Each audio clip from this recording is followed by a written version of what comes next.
So apparently I messed up pretty bad earlier and just didn't record anything I said, so I'm recording it now. So if you haven't already, go ahead and like, comment, and subscribe. I appreciate you and thank you very much for watching. Now, let's go ahead and get back into it. Now, what I went ahead and was talking about today is pretty much January 20th, everything that has happened, mainly Donald Trump.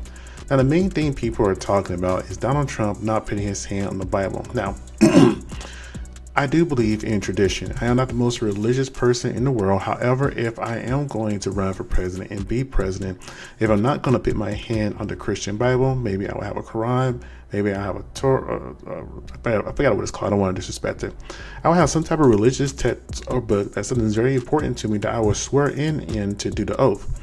Now, if he's not willing to do that, it kind of makes you curious that he's already kind of sold himself out and he's not really going to hold up to do the office the best of his ability. With that being said, though, we do have Joe Biden, who was president just now, and he put his hand on the Bible and he pretty much sold everything to Israel, it seems like, and Ukraine, all our money, even though we have people that are hurting here. With that being said, let's go ahead and take a look at Donald Trump's history of him saying that he's a Christian and how this can be seen as disrespectful. I believe in God. I am Christian. I'm a Protestant. I'm very proud of it. I have great relationship with God. I have great relationship with the evangelicals. And I go to church a lot. Now, being Christian is not a big deal to me. If I'm being really honest with you, I think it'll probably be beneficial one day to have somebody who's the president of the United States who's a complete atheist, who just believes in facts and just looks at everything as just a pure fact and nothing else. Maybe that's wishful thinking, but I feel like that sometimes when we lean too heavy into religion, we make decision based off that particular religion and not based for the people of America. I'm very pro-American first. Us sending money to Ukraine and Israel is not pro-American. We have people that are here hurting from the wildfires, here hurting from the floods, from the hurricanes and the windstorm damage and things of that nature. Those billions of dollars, any of those packages could have came back here to America and made everything great again, right? I mean, that's the whole entire slogan. But that wasn't, Biden's slogan. But I'm just saying that could have made something better. We could have built better infrastructure. We could be competing with China as how our cities and everything look compared to, like we're about 40 years behind them. And, that's what the ban kind of showed us. This whole entire TikTok ban. But I'm kind of topic here. So let me go back to the whole entire Donald Trump thing. Now, he did say he wasn't a Christian, so that could be why he didn't want to put his hand on the Believe in God. I am Christian. And that is the wrong clip. And again, Christians, get out and vote just this time. You won't have to do it anymore. 4 more years, you know what? It'll be fixed. It'll be fine. You won't have to vote anymore, my beautiful Christians. I love you, Christians. I'm not Christian. I love you. Get out. You got to get out and vote. Whenever I have that clip, I want to keep that for as long as I can of him saying that he's not a Christian. But again, so that's why I'm like, him not putting his hand on the Bible, it's not a big deal to me personally, but it is a big deal as far as tradition goes. On one hand, when it's beneficial to you, you are a Christian. The other hand, you are not. Actions speak louder than words. When men talk, when men look at each other, we look at your actions, not necessarily your words. So Donald Trump's actions is not lining up the whole entire him, quote unquote, a Christian. Now, just don't take my word for it. Let's go ahead and take a look at the action itself. Please raise your right hand and repeat after me. I, Donald John Trump, do solemnly swear. I, Donald John Trump, do solemnly swear. That I will faithfully execute. That I will faithfully execute. The office of President of the United States. The office of President of the United States. And will, to the best of my ability. And will, to the best of my ability. Preserve, protect, and defend. Preserve, protect, and defend. The Constitution of the United States. The Constitution of the United States. So help me God. So help me God. Congratulations, Mr. President. Okay, and again, and the reason I'm making kind of a big deal about this is I still remember many years ago, there was an issue with Barack Obama.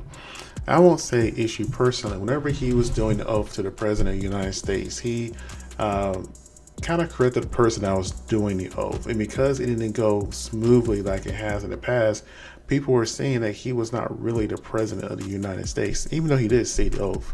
So he had to do a redo of it. So let's go ahead and take a quick look at that moment in time. That was for you.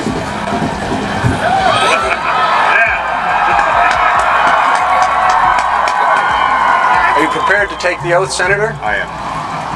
I, Barack Hussein Obama, do solemnly swear I, Barack Hussein Obama, do solemnly swear that I will execute the office of President to the United States faithfully. that I will execute The office of President of the the office United of President of the States. United States faithfully, And will, to the best of my ability, and will, to the best of my ability, preserve, protect, and defend the Constitution of the United States. preserve, protect, and defend the Constitution of the United States. So help you God. So help me God. Congratulations, Mr. President. And because of that little fumble right there, people was thinking that he really didn't say the oath properly, so he's not really the president of the United States. Of course, that's not the case, but you know, people are going to say what they want to, because back then they're all about discrediting Obama and his legacy and him being the first Black American president. Anyways, so as you can see, President Obama had a retake oath. Let's see. That's watch the oath. I did. That was the first one, and then it was on every single major news article back in the day, on The Guardians, on NBC News, CNN, the National, NPR, Politico, ABC News, BBC, and the NY Times. So all those things right there were showing that, you know what is this warning I'm getting? You know what, I'm just going to ignore that for right now.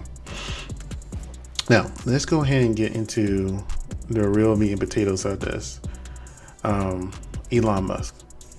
Elon Musk is very bothersome to me, if I'm being really honest to you. The reason being, the man came from South Africa to America and made himself a king, and that's not necessarily a bad thing. However, whenever you are on it's a national stage, but the world is literally watching right now the transition of power and what's going to be done in the first 24 hours. And you get on there and do a certain salute that is very offensive to a lot of people, and no statements came out from him. I'm kind of curious, are those certain specialized groups are going to try to hold him accountable? It's just a very strange thing. So let's take a quick look at it. And again, Please raise your Christians right get out hand and vote. Let's see. And I just want to say Try this again. I just want to say thank you for making it happen. Thank you. And that was just a really quick click of that right there. Now, I have seen people like Nick Cannon, Candace Owens, etc., have their lives ruined or attempt to be ruined on words, not necessarily an actual physical action. Now, you got to get to the point, is Elon Musk too rich to be held accountable at all? That's my question. Who knows? I really don't know. But I will say is, though, that he came to America. He doesn't respect America. He doesn't respect our political relationships. He did something that's very offensive to a lot of people. And again, I'm a man that respects tradition. I'm a man that likes to put America first. I'm a man that, even though I don't agree with that, if everything that our country and our administration does, I'm not going to go and disrespect the people of the country that made me a multi-billionaire, a billionaire that can last lifetimes. But Elon does. Elon doesn't care about America, in my opinion.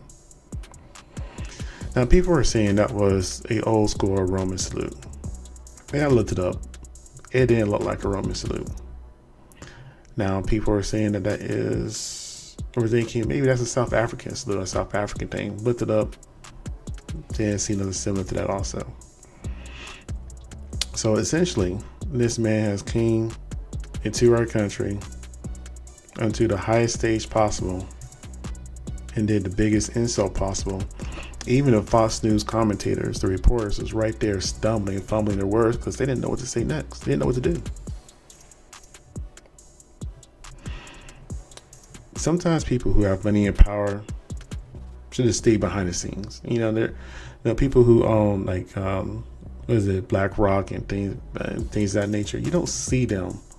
You know, they let their money and ashes get what they want. They don't need to be seen. There's power in that. Maybe Elon should take a note.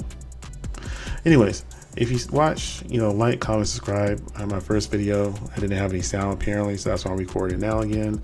I hope you guys have a great day. Thank you for watching, or a great night, and stay warm because I know it's cold.